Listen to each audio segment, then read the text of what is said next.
بسم اللہ الرحمن الرحیم۔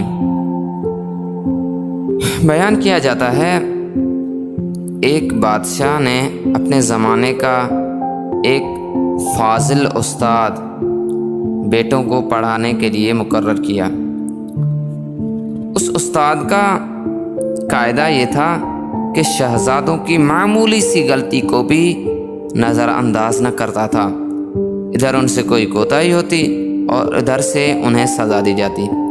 شہزادے کافی عرصہ تک یہ تشدد برداشت کرتے رہے، لیکن پھر ان کا پیمانہ صبر لبریز ہو گیا اور مناسب موقع دیکھ کر ایک دن انہوں نے اپنے باپ کو اس مصیبت سے آگاہ کر دیا۔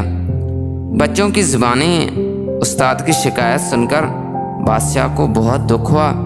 اس نے اسی وقت استاد کو بلوایا اور اس سے کہا، استاد جی، آخر اس کی کیا وجہ ہے کہ تم دوسرے شاگردوں کے ساتھ ایسی سختی کا برتاؤ نہیں کرتے جیسے شہزادوں کے ساتھ روا رکھتے ہو؟ میرے بھائیوں، اس استاد نے بہت سنجیدہ اور بہت پیارا سا جواب دیا، اور اس جواب میں ہمارے لیے بہت کچھ درس رکھا گیا ہے۔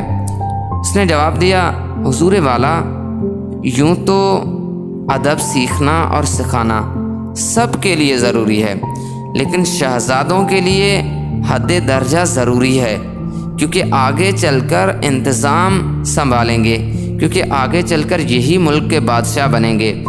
غریب غربا کی بات تو یہ ہے کہ ان کی خامیوں کا اثر ان کی ذات تک ہی محدود رہتا ہے۔ اگر کوئی غریب غلطی کرے تو اس کی غلطی کا اثر اس کی ذات کو ہی ہوتا ہے، لیکن حکمرانوں کی غلطیوں کی سزا پورے ملک کو بھگتنا پڑتی ہے۔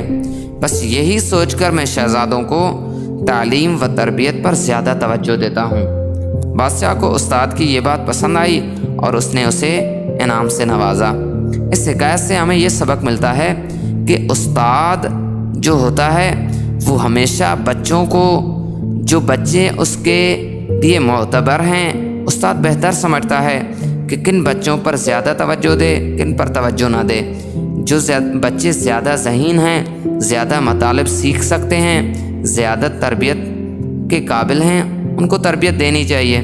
اور بالخصوص دوسرا نقطہ جو ہمارے واقعے کا مین مقصد ہے، شیخ سعدی نے بھی یہ بتایا ہے، ایک تو یہ کہ بچوں کی تعلیم و تربیت کے سلسلے میں ان پر سختی کرنا اور ضرورت محسوس ہونے پر جسمانی سزا دینا اچھی بات نہیں، لیکن بعض اوقات یہ اچھی بات ہوتی ہے کہ بچوں کو سکھانے کے لیے ایسی سزا دی جائے۔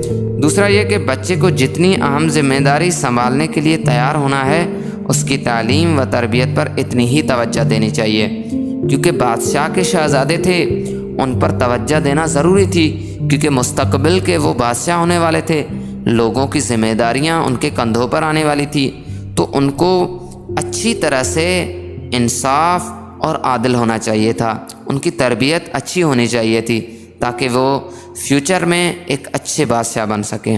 والسلام۔